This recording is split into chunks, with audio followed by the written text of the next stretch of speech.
Mayte destê mine, defte dilê mine Zurna dibêje, bixwe be xeynî Govendê Rapê, em li her derin xelkê me bi dengên jî biriya stranan min Lê lê lê, bêjin evre Govendê mene tenê şeve Rapê min bi dengê teye Destê min bi destê teye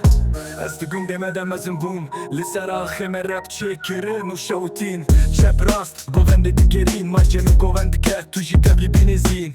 Xaniyê tije, dike beatê di derê Çavê xelkê ronahîn, rapa me çarê Di ser hewşê halay têve dikim Navê min di zmanê stranan dixwende dike Lê lê lê, bêjin evre Govendê mene tenê şeve Rapê min bi dengê teye Destê min bi destê teye Destê min mike, dilê min govend Zimanê me xweş e, neqet bêrenc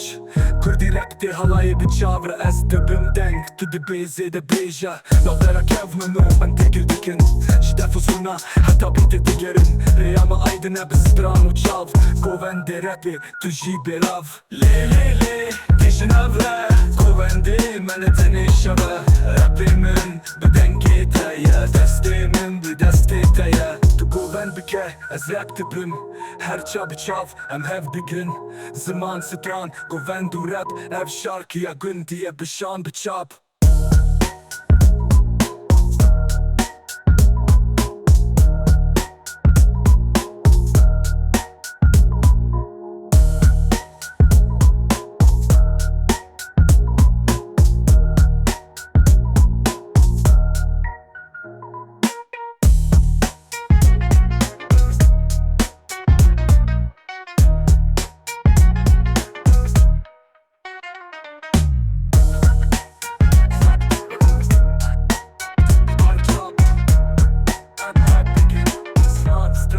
Govend û rap, dev şarkıya gundê bi şan bi çap Tu govend bike, ez rap dibim Her ça bi çav, em hev bikin